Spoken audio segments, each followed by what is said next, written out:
अस्सलाम वालेकुम दोस्तों, my name is Sabir Ali and welcome to my YouTube channel mister IT. दोस्तों, अपवर्क दुनिया की मोस्ट पॉपुलर और टॉप रेटेड फ्रीलांसिंग वेबसाइट है, जहां पर लाखों फ्रीलांसर्स और क्लाइंट्स एक दूसरे से कनेक्ट होते हैं। और ये वाहिद फ्रीलांसिंग वेबसाइट है जहां पर फ्रीलांस को हाईली पेड किया जाता है, सबसे ज़्यादा पे किया जाता है। मगर यहाँ पर काम करना इतना भी आसान नहीं है जैसे लगता है। तो इस वीडियो में आपसे वो 7 स्टेप्स के बारे में बात करूँगा जिसका आपको पता होना ज़रूरी है, और जिस स्टेप्स को करने के बाद आप एक टॉप रेटेड के फ्रीलांसर बन सकते हैं।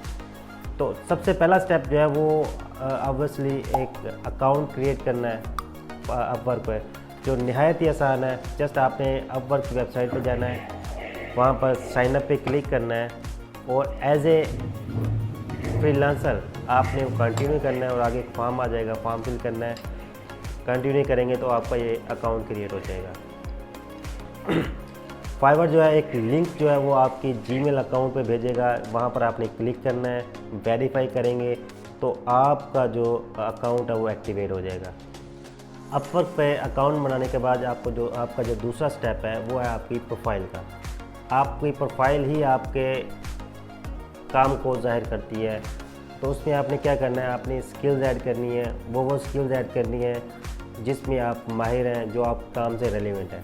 उसके अलावा आपका जो पास्ट का एक्सपीरियंस है, अगर आपका कोई पोर्टफोलियो है वो आपने उसमें बनाना है, अगर आपने कोई वर्कशॉप्स ली हुई हैं वो आपने ऐड करनी है। तो इस तरह से आपकी जो प्रोफाइल है वो ऑप्टिमाइज़ करनी है, उसको अपडेट करना है, ताकि जो है वो क्लाइंट्स आपकी प्रोफाइल देखे और आपसे मुतासिर हो और आपको काम दे। प्रोफाइल कंप्लीट होने के बाद आपका काम होगा जॉब सर्च का, कि आपने जॉब सर्च कैसे करनी है। आप जैसे अकाउंट बनाते हैं तो अपवर्क आपको 40 कनेक्ट्स देता है फ्री में।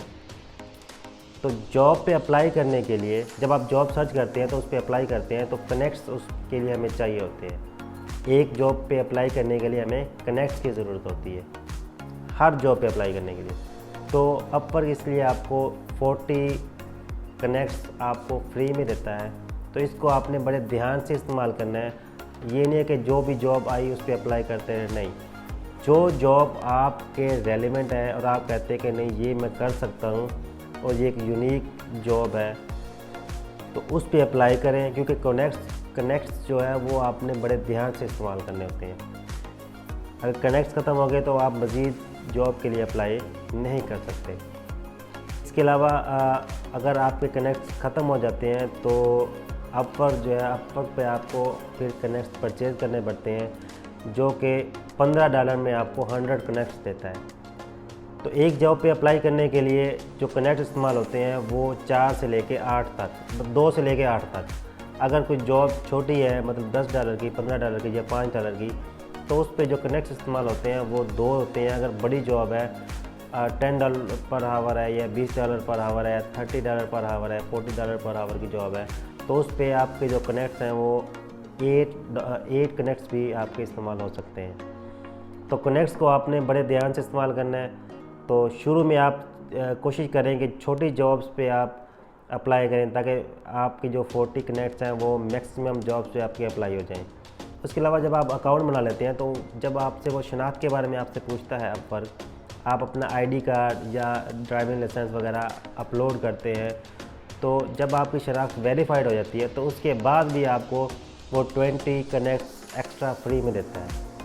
ठीक है, तो एक्टिविटी जो है वो आपसे करवाता रहता है अपवर्क, तो वो साथ साथ एक्टिविटी करते रहेंगे तो आपकी जो प्रोफाइल है वो मज़ीद जो है वो इम्प्रूव होती जाएगी वक्त के साथ साथ। तो इसमें एक चीज़ है, आपने घबराना नहीं है, क्योंकि यहाँ पर आपको फ़ौरन जाते ही काम नहीं मिलेगा, टाइम लगेगा।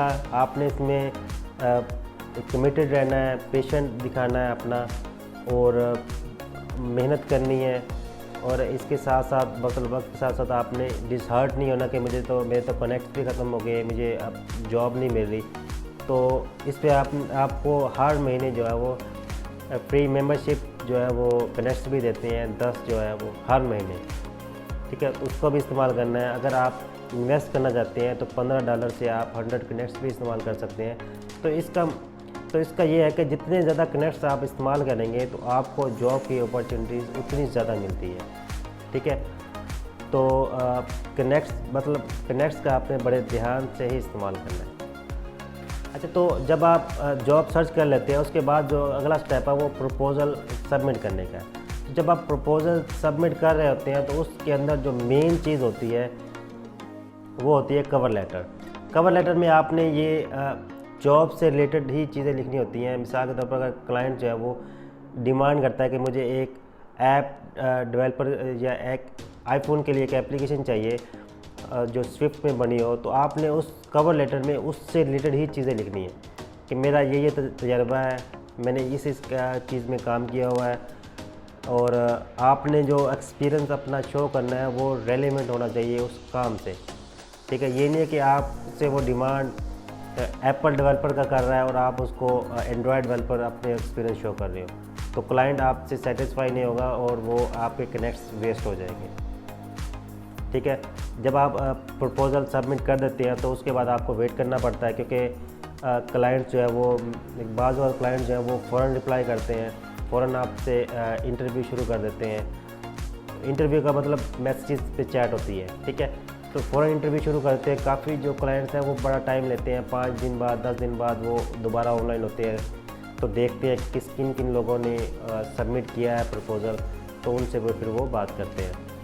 तो शुरू में जब आप न्यू फ्रीलांसर है तो आपका शायद जो प्रपोज़ल है वो इग्नोर होता रहे। ठीक है, तो आपने इस पर डिसहार्ट नहीं होना। ठीक हो गया। अच्छा, अगर क्लाइंट आपके प्रपोज़ल को रीड करता है, रिव्यू करता है और आपसे मैसेज में बात करता है, जिसको अपवर्क के टर्म में इंटरव्यू कहते हैं, तो उसमें आपने कुछ चीज़ों को मुद्देनज़र रखना है। पहली चीज़ ये है कि आपने जो क्लाइंट की रिक्वायरमेंट है वो आपने डिटेल से रीड की है। ठीक है, ताकि आपको पता हो कि क्लाइंट एक्चुअली चाहता क्या है, और उसके बाद आपने उसका एस्टिमेशन टाइम बताना है क्लाइंट को कि आप इसको कितने वक्त में बना सकते हैं। तो जो टाइम होना चाहिए आपका वो फ्लेक्सिबल होना चाहिए। ये नहीं कि आप बहुत कम टाइम बता दें, तो इसका ये नुकसान होगा आपके लिए बाद में कि अगर आपका टाइम पे कंप्लीट नहीं होता तो आपको नेगेटिव फीडबैक मिलेगा एक। अगर आप टाइम बहुत ज़्यादा बता देते हैं तो उसका भी ये नुकसान होगा कि क्लाइंट आपसे फ़ौरन अपोलोजाइज़ कर लेगा कि नहीं भाई मुझे तो जल्दी चाहिए। तो टाइम जो है वो आपने फ्लेक्सिबल बनाना है, कि मतलब ना ही बहुत कम ना ही ज़्यादा। और उसके बाद जो प्राइस है वो आपने सही रखनी है, मतलब एक रीज़नेबल प्राइस होनी चाहिए, ताकि क्योंकि आप एक न्यू फ्रीलांसर हैं तो आपने अट्रैक्ट करना है अपने क्लाइंट को। ठीक है, एक वक्त में जो क्लाइंट है वो बहुत से फ्रीलांसर से बात कर रहा होगा, तो आपने उनसे ऐसी बातें करनी है, ऐसे उनको गाइड करना है ताकि वो क्लाइंट जो है वो आपकी तरफ मुतवज्जह जाओ। ठीक हो गया। अच्छा, अब जब आपका प्रपोज़ल सबमिट हो जाता है, आपके इंटरव्यू भी होता है, तो नेक्स्ट काम जो होता है वो आपका वर्क का होता है कि आपने वर्क कंप्लीट करना है। तो काम को आपने टाइमली कंप्लीट करना है। टाइमली कंप्लीट करने के बाद आपने क्लाइंट को डिलीवर करना है और उसको आपको रिवार्ड मिलेगा। ठीक हो गया। अपवर्क पर कामयाब होने के लिए आपने 3 चीज़ों को लाजमी मद्देनज़र रखना है, अपने जहन में रखना है। एक तो आप कंसिस्टेंसी आपको होनी चाहिए कि आप ये नहीं है कि आप एक दिन अपने अपवर्क पे अकाउंट पे जाते हैं और 10 दिन नहीं जाते, तो अपवर्क जो है वो आपके प्रोफाइल को पॉज में लगा देगा। ठीक है, तो दूसरा जो है कमिटेड है, आपने पीछे नहीं हटना, मेहनत करनी है। ठीक है, तीसरी चीज़ जो है वो आपने पेशेंट दिखाना है, जल्दी हार नहीं माननी। ये नहीं कि आप दिल बर्दाश्त हो जाए कि हमारे तो कनेक्ट भी ख़त्म हो गए, मेरा ये भी ख़त्म हो गया, यहाँ पर तो क्लाइंट्स मिलते ही नहीं है, मुश्किल है, बहुत मुश्किल है, ये तो इस तरह है। तो इस तरह की चीज़ें नहीं देखनी। यहाँ पर जो टॉप फ्रीलांसर हैं वो पहले शुरू से ही स्टार्ट किया था उन्होंने। ठीक है, तो ये चीज़ें आपने मद्देनज़र रखनी है और इंशाल्लाह आप जो है वो बहुत जल्द टॉप रेटेड फ्रीलांसर बन जाएंगे। ठीक है, आज की वीडियो में इतना ही। उम्मीद करता हूँ आपको मेरी वीडियो पसंद आई होगी। अगर आपको वाकई मेरी वीडियो पसंद आई है तो वीडियो को लाइक करना और शेयर करना ना भूलिएगा। नेक्स्ट वीडियो में मिलते हैं, तब तक के लिए अल्लाह हाफ़िज़।